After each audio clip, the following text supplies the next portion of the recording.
Na sasa namleta kwenu bondia. Yeye amecheza mapambano 13 kwa upande wa professional.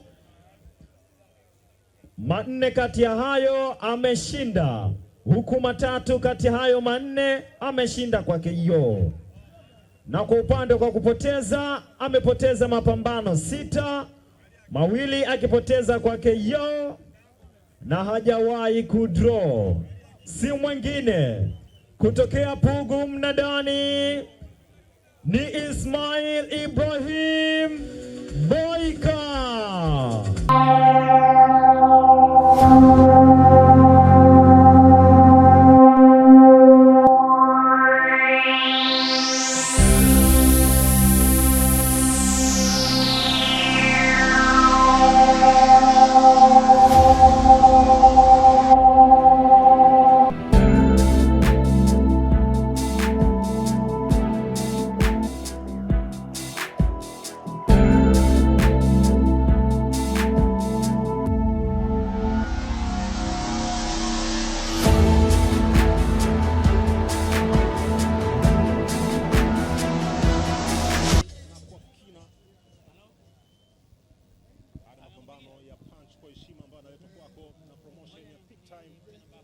ambao wamekuletea mabondia wa kike na wa kiume wenye ubora wa hali ya juu ambao wanakuletea burudani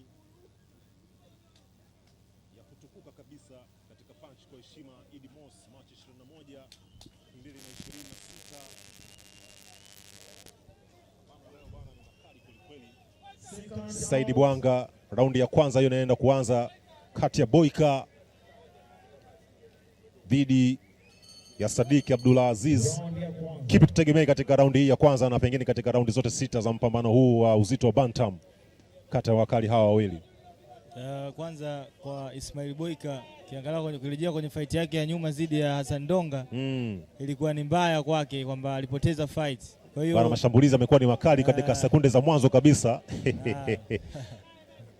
Kitu ambacho alikuwa anakifanya kile unakielewa kwa namna gani? Pengine kuna mtazamaji ambaye anatazama sasa hivi technical alikuwa anaitumia kumkamata kwa mkono mmoja na kumshambulia hizo hapo. Nafikiri ndio maana refaria akasimamisha na akamuonya kwamba anachokifanya sio sahihi. Kwa baadhi ruhusiwe hizo. Kwa hiyo Ismail Boyka leo sidhani kama atakubali na fight hii pia aweze kupoteza. Kwa ni fight ambayo na unamuona mpinzani kabisa kwamba anajua huyu mtu katoka kupoteza, anataka matokeo kwangu na mimi nataka nijulikane, nitoke kupitia yeye. Kwa ni fight ambayo ina mvutano sana, fight ambayo inatakiwa kila mmoja awe makini sana. Sadiki Abdullah Aziz katika mashambulio yake anambana katikati na kwa akitumia mbinu ambao unaweza kusema ni chafu kidogo, na mwamuzi mara ya pili tayari ameshawasimamisha kuwakumbusha kwamba lazima wafuate zile kanuni zinazohitajika kwa ajili ya kupambana. Amekuwa ana mpangilio lakini ameanza kwa kasi. Sasa sijui kwamba ana endurance ya kiasi gani kuweza kuzikabili fight zote 6 kwa hii kasi ambayo ameanza nayo. Maana Ismail Boyka ni mzoefu, ndio maana ameanza na utulivu, anatulia, anamwangalia mpinzani, anaangalia apeleke wapi, apige wapi. Nice combination. Nice body punch. Bado anaendelea ule mkono wake wa juu kukandamiza. Tafuta advantage kwa ajili ya kupambana na Boyka. Bila shaka amemsoma vizuri kwa sababu kabla kwenda kupambana na mpinzani ufanye homework vizuri kabisa. Wewe kabla kwenda kupambana na bondia ambaye unafahamu kabisa kwamba huyu ni master kweli bana, body punches na punches jabu za hatari kwenye uso. Boyka anaonyesha sasa kweli uzoefu wake. Unaweza ukaamua hapa. Wewe kabla kwenda kupambana na bondia yoyote unachukua muda gani kuweza kujifunza madhaifu na nguvu ya mpinzani wako? Unatumia muda gani kuweza kuhakikisha kwamba unajua kila kitu ambacho bondia mwenzako anaweza kwenda kukupatia kama changamoto ulingoni? Muda ambao inategemewa sasa na muda ambao tunapewa. Mimi mpenzi sana kuangalia ngumi. Kwa hiyo kila bondia naweza kusema kila bondia kila pambano kwako ni sehemu ya funzo pia. Ni sehemu ya funzo. Kwa hiyo ni kiasi tu cha kwenda kuangalia ni namna gani kuweza kukabiliana naye na yeye anacheza mchezo gani. Kwa maana mimi kila fight, yani mimi napenda kuangalia ngumi. Sadiki Abdullah Aziz pembeni anakuwa ni hatari zaidi, kimbana kwenye zile engo. Mwamuzi anampa sasa muda wa kuweza kutumia mbinu yake, lakini anamwangalia anaitumia vipi, anaitumia kwa sekunde ngapi. ukiwa na mbinu chafu kama hizi, kwa kawaida mwamuzi anaweza kukuachia mara ngapi kabla ya kupatia onyo ambalo linaweza likakusababishia ukakosa pointi za mwisho. Kwa jinsi ambavyo hizi mbinu unazozitumia Sadik Abdulaziz dhidi ya Boyka, mara mbili tayari mwamuzi ameshawasimamisha.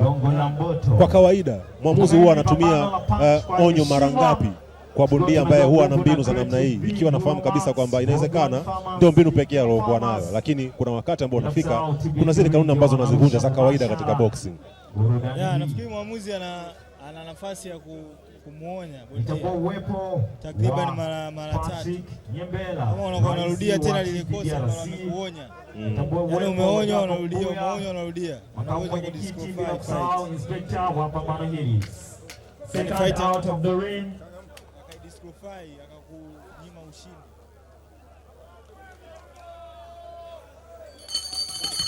Round ya pili.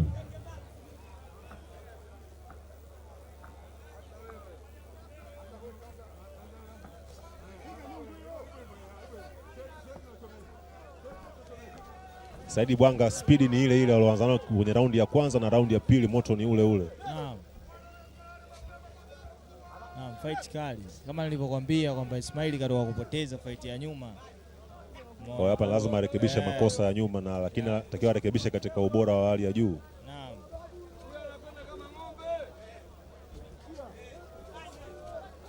Namna ambavyo anavyomweka karibu ni kitu ambacho kinashangaza, kwa sababu ukaribu ambao anaupata mpaka sasa hivi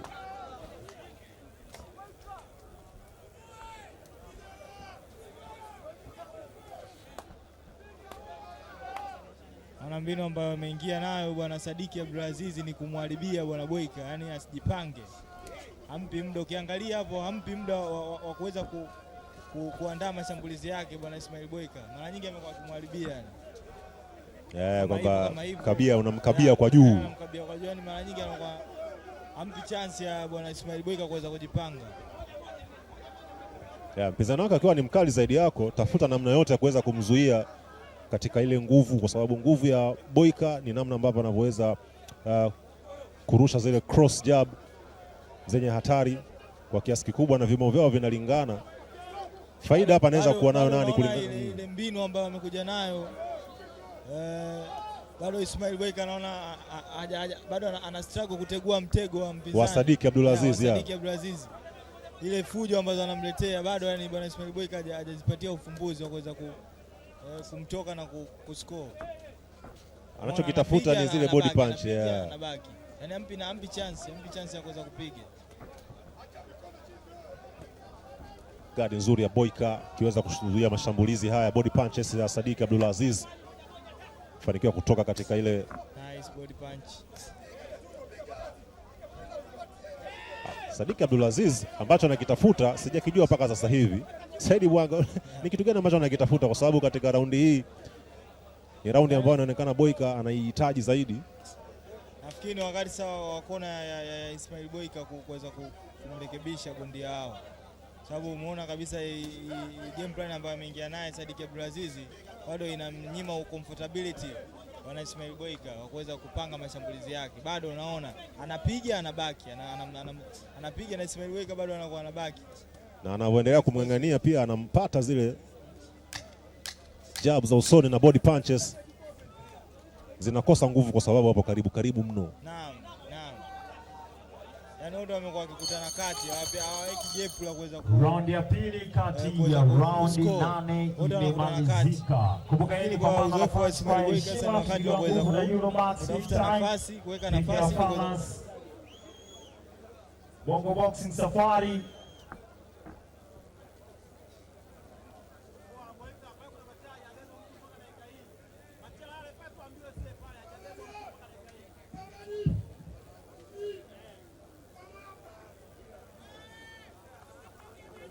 Nitambua uwepo wa mkurugenzi wa Mafia Promotion Mrisho Zayumba, bila kusahau mabondia kutokea Mafia Boxing Promotion Ibrahim Mafia, Amir Matumla, second out of the ring.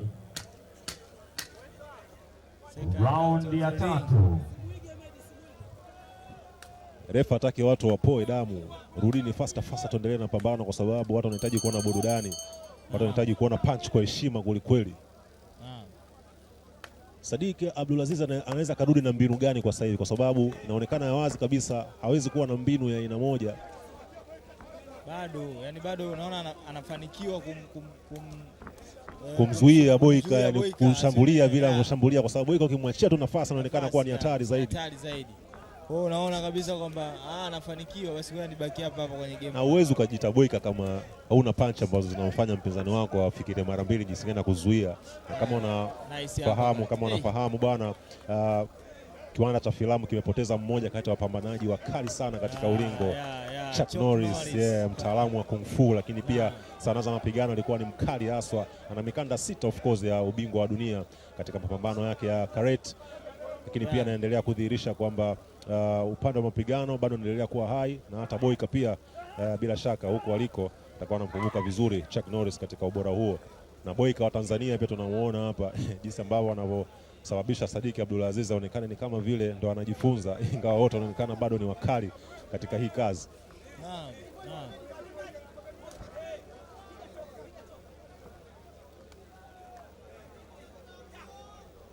Siri ya Boyka ni kuendelea kuwa na umakini wa hali ya juu kuweza kuzuia mashambulizi, lakini pia naye kupiga counter punch zile ambazo zinakuwa zenye ubora wa hali ya juu.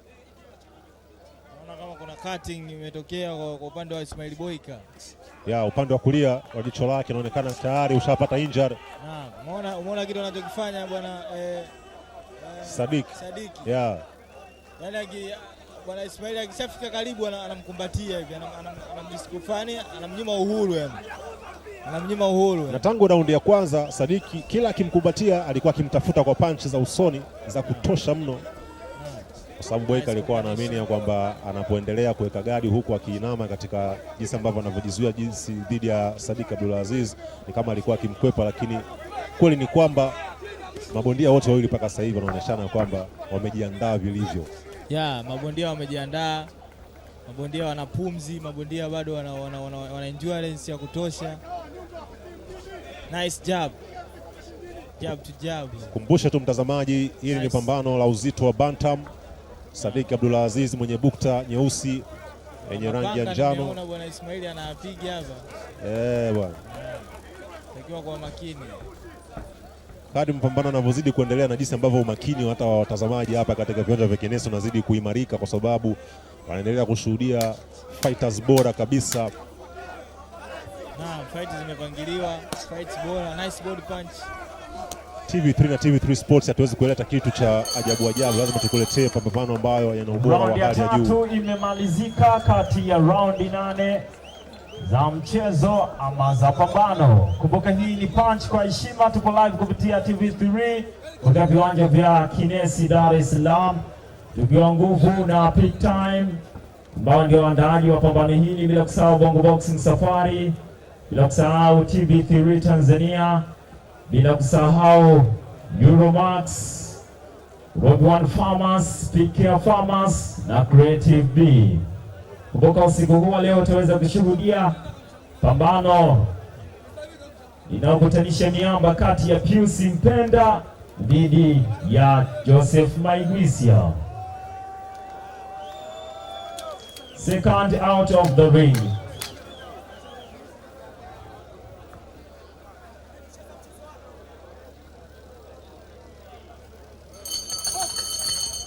Round ya 4. Hii raundi ya 4 hii ndo mtoto atumwi dukani, ukisikia ndio namna hiyo, kwa sababu hadi sasa hivi bila shaka raundi 3 zimetosha kabisa kwa Sadik Abdulaziz kumsoma vizuri Boyka, na Boyka pia kwa upinzani aliopata na cutting aliyoipata bila shaka atakuwa na umakini wa kutosha kiasi gani Said Bwanga katika raundi ya 4. Umakini lazima uongezeke kwa sababu tayari ushakuwa na jeraha. Kwa sababu unakuwa unapigana, tahadhari, unapigana unahakikisha unaika gadi ili usiweze kutonesha jeraha zikasababisha kutoka kwa damu nyingi na fight inaweza ikakatishwa. Kwa hiyo umakini unaongezeka zaidi. Lakini bado unaona fight ni fight kali wanapigana. Red corner Sadik Abdulaziz wanamwelekeza fanya searching ya kutosha, lakini fanya combination za kutosha. makini katika kumtazama mpinzani wako, sio unamwangalia tu kama unaangalia kioo. Angalia lakini utafute target za kuweka punch zako. Nice hapa kati. Na hapa kati zinapigwa pale kwenye za kutosha kweli, yani za kutosha haswa.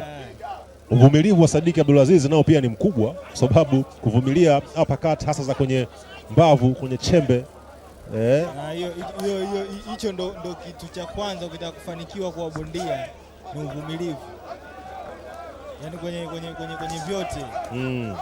Ufundi, lakini kitu cha kwanza ni uvumilivu. Lazima uweze kuwa mvumilivu, uweze kuwa bondia. Ni kiwango cha namna gani cha mazoezi ambacho unapaswa kukifanya kuweza kuhakikisha kwamba sehemu za mwili wako hasa kwenye mbavu kunakuwa kuna uimara wa kuvumilia hapa kati za namna hii ambazo tumeshuhudia hapa. Sadik Abdulaziz anamshushia Boyka za kutosha kweli. Mazoezi tu, lakini kuna sehemu hiyo bro ikitua hata ufanye mazoezi aina gani. Yaani hizo kuna sehemu zenyewe hizo zipo yani. Ikitua vizuri lazima uende chini. Na Boyka anamwambiaje Sadik Abdulaziz kwamba unapiga body punch nyingi usoni, unaniogopa? Sababu ukishainua tu uso kutafuta mpinzani wako usoni, manake pia unaruhusu na wewe pia uso wako kuacha ukiwa huru.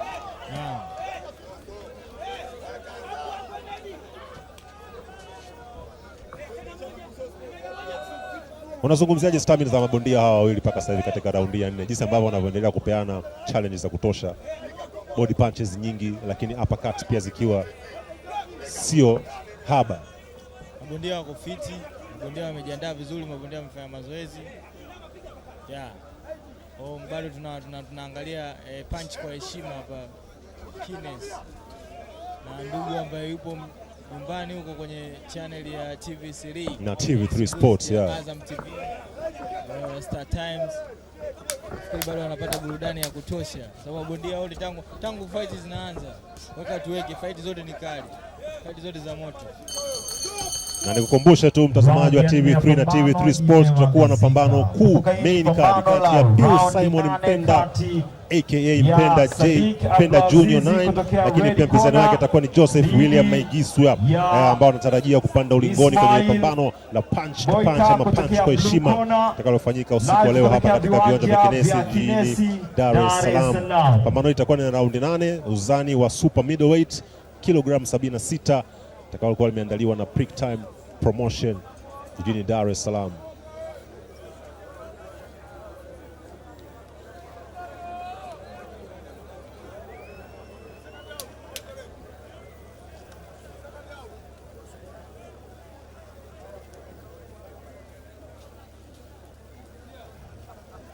Second out.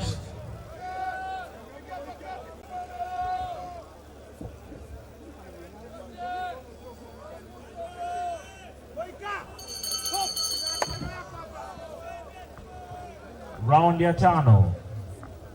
Round ya 5 Saidi Bwanga. Nani hapa unamwona anaweza akapona hapa kuaibishwa na kudhalilishwa kwelikweli? Bado fight inaendelea kwa moto. Sadik Abdulaziz jasho linamtiririka kwelikweli. Shughuli anayoifanya hapa ni kubwa, lakini matokeo yanapatikana pale ambapo mwamuzi ama uwezo utakapoamua, ama sivyo bwana? Bado fight ya moto.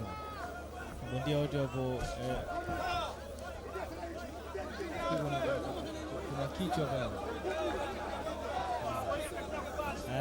Sasa pale kuna kitu amekifanya bwana Ismail kwa uzoefu wake, sijajua kwa nini amekifanya, kwa sababu alikuwa bado anataka kuongea na refa wakati refa hajastopisha fight, kitu ambacho hata Tenki alikifanya. Ndo juzi hapa bwana Tenki kaingia kwenye historia bwana boxing kwa kile kitendo ambacho alikifanya. Kama uliangalia kwenye fight ya bwana Gervonta Davis Tenki na Roach, bwana Tenki alipiga goti kwamba akisimamia kuna nywele iliingia kichoni si na nini. Ile imemfanya kuingia kwenye kitabu cha mabondia au kuweza kubadilisha ratiba, kuweka sheria. Yani kuna sheria zilikuwa mabadiliko ya kisheria kuna sheria zilikuwa hazijaandikwa kama ile kwamba mtu akipiga goti mwenyewe kwenye fight inahesabika ni knockdown. Maana tayari kile cha bwana Tenki kwa refa kuhesabu kimemfanya aingie kwenye historia ya boxing kwamba kile kitendo kimesababisha zile sheria kuingizwa kwenye sheria za boxing na kuandikwa kwenye kitabu cha sheria za boxing. Body punch kali kabisa ambayo inatoka kutoka kwa Boyka kwenda kwa Sadik Abdulaziz, anawekwa chini Maamuzi ambacho amekiona hata mimi pia nimekiona, hata bila shaka umekiona. Hebu elezea ambacho kimetokea hapa kati ya Sadik Abdulaziz na Boyka. Ilikuwa ni aliteleza, nafikiri aliteleza, ndio maana alifalia kuhesabu. Sadik baada ya kumwona ameteleza kaenda kumkandamizia kabisa kwamba wewe utakiwi kuinuka hapa. Sasa yeye ili mshindi apatikane, inawezekana vipi mwenzake kaendelea kukaa chini? Umeona ile yani bado bwana Sadik bado amefanikiwa ni kumnyima uhuru bwana Ismail Boyka. Umeona Ismail Boyka kuna muda kama anakunja uso yani kwamba unaona anachokifanya bwana. Anakosa ile comfortability ya kuweza kulendi zile ngumi zake. Bado bwana Sadik amefanikiwa kwenye hilo. Nafikiri ndio ilikuwa game plan. Kuweza yani fujo. Boyka akihitaji kuonesha uwezo wake kama boxer, lakini Sadik Abdulaziz anaonekana ni namna gani ambavyo ni bondia mwenye fujo nyingi ulingoni. Anakatwa point. Kuanzia raundi ya kwanza amekuwa akionyesha fouls za hapa na pale, kumshikilia mpinzani na kumpiga akiwa hana namna yote. Body punch nzuri kabisa hapa. Hii ni ya pili bila shaka ambayo inatoka kwenye mkono wa Boyka. Naenda kumuongezea pointi za kutosha kabisa Boyka. Raundi 8 ya pambano imemalizika. Ni kitu ambacho majaji watakipenda kabisa kukifanyia maamuzi kulingana na namna ambavyo ubora wa Boyka kwenye kurusha punches, lakini pia ujanja wa Sadik Abdulaziz. Raundi ya 5 imemalizika na raundi sasa inaenda ndani ya 6.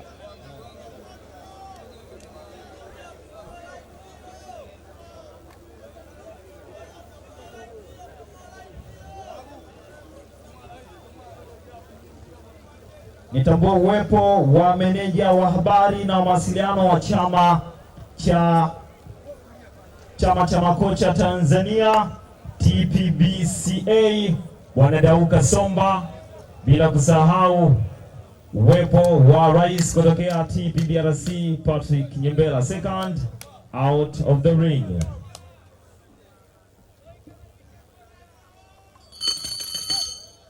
Round ya 6. Raundi ya 6 hiyo, raundi ya kumtafuta nani ambaye anaweza kumaliza na ushindi katika bauti hii uzito wa bantamweight. Ngumi ni za mfululizo wa hatari, combination za hatari ambazo anazitoa hapa Sadik Abdulaziz dhidi ya Boyka. Imekuwa ni changamoto hadi pale mwamuzi alipoamua kuwatenganisha. Raundi ya maamuzi, Said Bwanga. Raundi ya 6, raundi ya mwisho. Abdulaziz bado yani kwenye hizo cause range ndio anapiga huko yani. Hataki kumwachia mwenzake nafasi ya kupumua hata kidogo. Muona refa anachokizungumza bwana Ismail Boyka. Kuna muda anasimama analalamika yani anataka kucheza na refa wakati refa anajua anachokifanya. Nadhani hata refa pale amemsii bwana pigana. Na hata bondia anaona kwamba anapigwa, lazima utafute namna ya kuepuka hiyo changamoto na kurudisha zile counter punches. No, yani ninachokizungumzia ni kwamba Ismail kuna muda kama anamfundisha refa yani kama refa aone. Sasa refa umeona pale kuna muda akasimamisha akawa anamuelekeza bwana anatakiwa upigane, mimi naona ninachokifanya. Kwa maana yake amembadilishia majukumu refa, amemfanya sasa kuwa kocha wake, kumuelekeza kwamba piga punches. Wewe upo kazi yako hapa ni kupiga punches. Wewe ni bondia, kazi yangu mimi ni refa. Hutakiwi kuongea na refa. Refa anaona kila mtu ana kazi yake, majaji wana kazi yao. Atatoa onyo kwa mtu aliyofanya kosa, aidha atafanya, lakini sio wewe bondia kuongea na refa au kumfundisha refa nini afanye. Mabondia wote naona wanaweka shabaha kwenye mwili. Boyka anauangalia sana mwili wa Sadik Abdulaziz akihitaji kushambulia kwa kasi, lakini Sadik Abdulaziz amekuwa pia akipeleka punch kali sana hasa katika uso wa Boyka akitafuta ile kati ambayo alimpatia katika raundi za mwanzoni. Bila shaka anaona kwamba hiyo ndio fursa yake. Anachokifanya ule mkono wake yani kuna ngumi anazicheza huyo.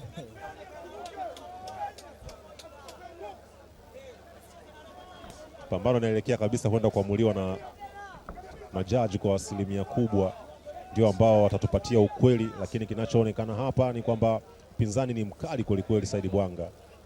Naam, Ahmed amefanikiwa bwana, amefanikiwa kumtoa Boyka mchezoni.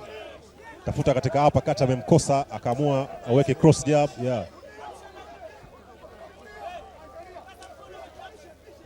Hawapiani nafasi yoyote ya kumaliza ile final punch ya kumweka mwenzake chini. Nafikiri ndio kitu ambacho kila mtu anakikwepa hapa.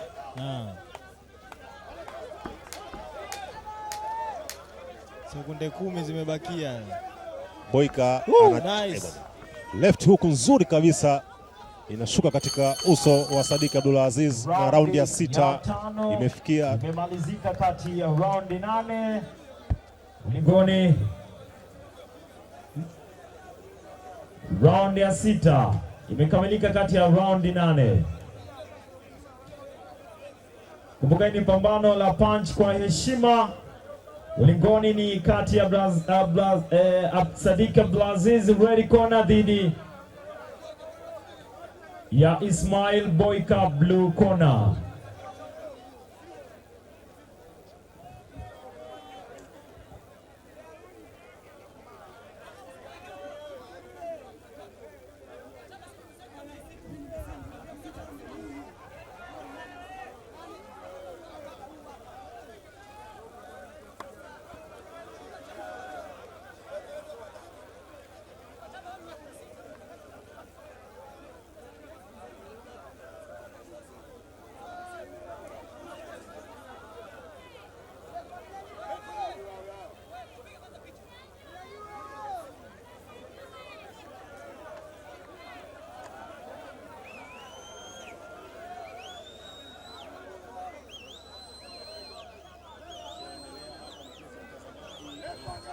Second out of the ring.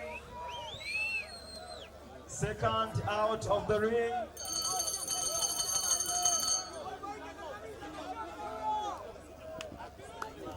Second out of the ring. Yeah. Round ya 6 ya 7. Nafikiri kuna utofauti wa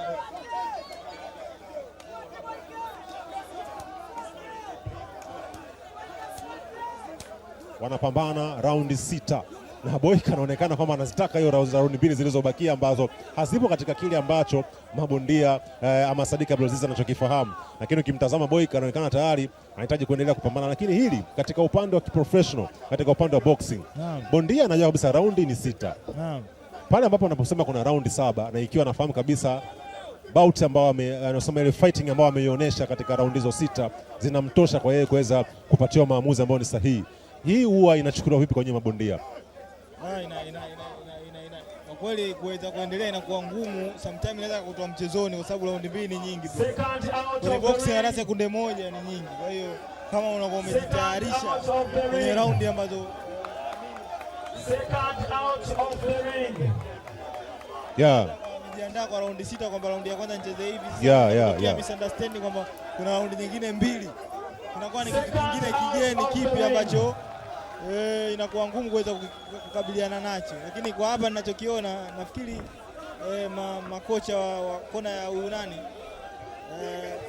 sasa hapa kinachotokea ni kwamba red corner na blue corner kila mmoja anavuta upande wake. Red corner wanachodai ni kwamba bondia wao ni professional, amejiandaa kwa ajili ya pambano na raundi 6, lakini blue corner wanachamini kwamba tayari Boyka ameshapata ushindi, lakini wako tayari kama pambano ni raundi 8 ifanyike raundi 8. Sasa hapa nani ambaye anaweza kupata faida na hicho ambacho kinaendelea sasa hivi hapa? Sasa hapo nafikiri kinachoendelea, bondia Sadik Abdulaziz amegoma kuendelea na pambano, kwa hiyo mshindi kwa TKO ni Ismail Boyka.